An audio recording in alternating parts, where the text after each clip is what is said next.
ओम नमो भगवते वासुदेवाय।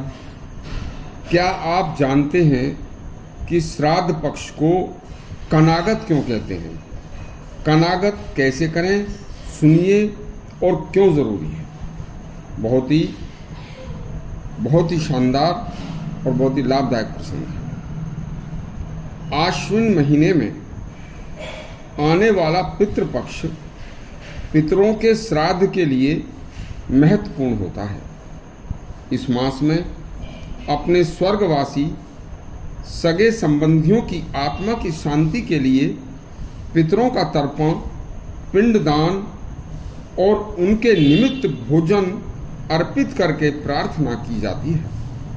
विज्ञान वेत्ता जानते हैं कि चंद्रमा स्वयं के प्रकाश से प्रकाशित नहीं होता, वह सूर्य के किरणों से ही प्रकाशवान होता है। अमावस्या को सूर्यमंडल व चंद्रमंडल दोनों के सानिध्य के कारण पितरों को हमारे द्वारा दी जाने वाली वस्तु प्राप्त होती है।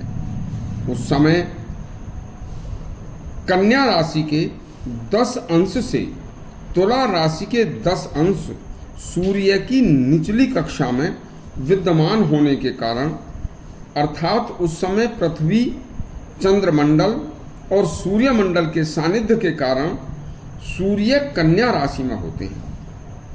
अब सूर्य के कन्या राशि में उस समय होने के कारण ही आश्विन मास का वह पितृपक्ष कन्यागत का मतलब है सूर्य का कन्या राशि में होना, इसलिए कन्यागत कहा जाता है।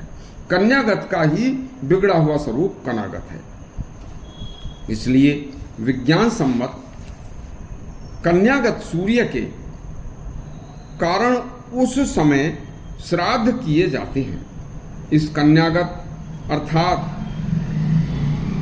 कनागत में जो आश्विन मास होता है, और यह आश्विन मास का समय विशेष काल पितरों का सामूहिक महापर्व माना जाता है।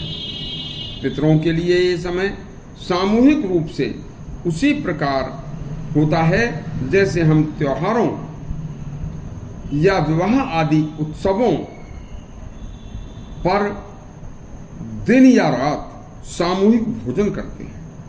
उसी प्रकार आश्विन मास क्वार हमारे पितरों का भी सामूहिक अदृश्य मेला होता है। इस समय में सभी पितर पृथ्वी लोक में अपने अपने सगे संबंधियों के यहाँ बिना बुलाए भी पहुंचकर देखते हैं। जो परिवार जन अपने पितरों को नाम से बुलाकर उनके निमित्त किसी ब्राह्मण को भोजन या गाय को हरा चारा, कौए और पक्षियों का भोजन अंश निकालकर कौआ, गाय, कुत्ता व चींटी आदि को भोजन देते हैं, उनके पितृ अपने परिवार वालों को शुभ आशीर्वाद देकर उन्हें परिपूर्ण करते हैं। ज्योतिष गणना के अनुसार मेष राशि के 10 अंश पर वर्तमान सूर्य परम उच्च का होता है और तुला राशि के 10 अंश पर स्थित नीच का होता है। अर्थात मेष राशि का सूर्य पृथ्वी के कक्षा से बहुत दूर होता है और तुला राशि का सूर्य पृथ्वी के कक्षा के बहुत निकट होता है और देवलोक से बहुत दूर होता है। तुला राशि का सूर्य पृथ्वी की कक्षा के निकट होने के कारण देवलोक जो है वह भी सूर्य की कक्षा में ही विद्यमान है, यानी कि देवलोक सूर्य की कक्षा में होता है, उसके नजदीक होता है। इसलिए देवों तथा पितरों के लिए यह काल विशेष माना जाता है और पृथ्वी लोक में किए देवों व पितरों के लिए हव्य कव्य उनको पहुंचते हैं, जिससे पितरों की आत्मा को शांति प्राप्त होती है। देवता व पितर स्थूल ठोस भोजन ग्रहण नहीं कर सकते क्योंकि उनके गोलक पेट नहीं होता। उनके नाम से उनके निमित्त निकाला गया सात्विक भोजन की सुगंध ही उनके लिए सार रूप में उन्हें तृप्त कर देती है। कनागतों में प्रतिपदा से अमावस्या तक पृथ्वी लोक में अपने परिवार में अनेक रूप से विचरण करते हैं और अपने स्वजनों से तर्पण की अभिलाषा रखते हैं। इसलिए भादों की पूर्णिमा से क्वार की अमावस्या तक पितरों की तृप्ति के लिए तर्पण व श्रद्धा भाव पिंडदान का विधान है।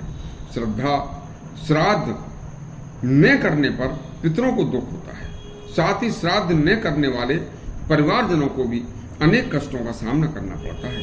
यदि आपको यह हमारा प्रसंग अच्छा लगा हो तो हमारा चैनल सब्सक्राइब करें और घंटी दबाएं। धन्यवाद।